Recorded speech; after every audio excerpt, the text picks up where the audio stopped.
ಕುರಾನ್ ಓದುವ ಬಾಯಲ್ಲಿ ನರ್ತನವಾಡ್ತಾ ಇದೆ ಭಗವದ್ಗೀತೆ. ಮುಸ್ಲಿಂ ಬಾಲಕನ ಬಾಯಲ್ಲಿ ಕುರಾನ್ ಅಷ್ಟೇ ಸುಲಲಿತವಾಗಿ ಭಗವದ್ಗೀತೆ ಪಠಣ ಆಗ್ತಾ ಇದೆ. ಈ ಬಾಲಕನ ಅಂತರ್ಧರ್ಮೀಯ ಪ್ರೇಮ ಧರ್ಮಾಂಧರನ್ನ ಮೂಕ ಪ್ರೇಕ್ಷಕರನ್ನಾಗಿ ಮಾಡಿದೆ. ಹಿಂದೂಗಳಿಗೆ ಕಷ್ಟವೆನಿಸುವ ಶ್ಲೋಕಗಳು ಇವನ ಬಾಯಿಂದ ಸರಾಗವಾಗಿ ಹೊರಹೊಮ್ಮತಾ ಇವೆ. ಇದು ಕಾಫಿ ನಾಡಿನ ಪುಟ್ಟ ಪೋರನ ಪ್ರಾವೀಣ್ಯತೆ. भगवद्गीता अथ द्वादशोऽध्यायः भक्तियोगः अर्जुन उवाच एवं सततयुक्ताये भगवतः स्वपर्युपासते। ಹೀಗೆ ಸರಾಗವಾಗಿ ಭಗವದ್ಗೀತೆ ಪಠನ ಮಾಡುತ್ತಿರುವ ಈ ಬಾಲಕನ ಹೆಸರು ಅಮಾನ್ ಸೈಯದ್ ಕಲಂದರ್. ಇಸ್ಲಾಂ ಧರ್ಮಕ್ಕೆ ಸೇರಿದವನಾದ್ರೂ ಭಗವದ್ಗೀತೆ ಪಠಿಸೋದು ಅಂದ್ರೆ ಈತನಿಗೆ ತುಂಬಾ ಇಷ್ಟ.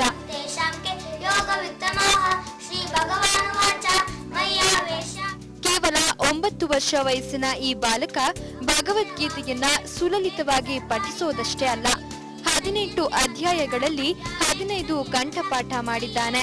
700 ಶ್ಲೋಕಗಳಲ್ಲಿ 100ಕ್ಕೂ ಹೆಚ್ಚು ಶ್ಲೋಕಗಳನ್ನು ಹರಳು ಹುರಿದಂತೆ ಹೇಳುತ್ತಾನೆ. ಭಗವದ್ಗೀತಾ ಹತ್ರನೇ ಇದು ಕಲಿಸಿ ಕುರಾನ್ ಕಲಿಸಿ ನಿಮಗೆ ಜ್ಯೋತಿಸ್ ಹೇಳ್ಕೊಟ್ಟದ್ದು ಕಲಿ ಅಂತ. ಭಗವದ್ಗೀತೆಯಲ್ಲಿ 18 ಅಧ್ಯಾಯ 7 ಶ್ಲೋಕಗಳು. ಕರ್ನಾಟಕ ಶಾಸ್ತ್ರೀಯ ಸಂಗೀತ ಕಲಿಯಲು ಹೋಗುತ್ತಿದ್ದಾಗ ಅಲ್ಲಿ ಈತನ ಕನ್ನಡದ ಸ್ಪಷ್ಟತೆ ಕಂಡು ಬೆರಗಾದ ಸಂಗೀತ ಶಿಕ್ಷಕಿ ಅಮನ್ಗೆ ಭಗವದ್ಗೀತೆ ಕಲಿಸಿದ್ದಾರೆ. ಮುಂಜಾನೆ ಎದ್ದ ತಕ್ಷಣ ಕುರಾನ್ ಓದಿ ಶಾಲೆಗೆ ತೆರಳುತ್ತಾನೆ. ಓದಿನಲ್ಲಿಯೂ ಮುಂದಿರುವ ಅಮನ್ ಶಾಲೆ ಮುಗಿಸಿ ಮನೆಗೆ ಬಂದ ನಂತರ ದೇವರಿಗೆ ವಂದಿಸಿ ಭಗವದ್ಗೀತೆಯನ್ನು ಪಠಣ ಮಾಡುತ್ತಾನೆ. ಅಲ್ಲದೆ ಆತನ ತಂಗಿ ಆಮ್ರಾನ್ ಫಾತಿಮಾಗೂ ಹೇಳಿಕೊಡುತ್ತಿದ್ದಾನೆ. ಭಗವದ್ಗೀತಾ ಭಕ್ತಿಯೋಗಃ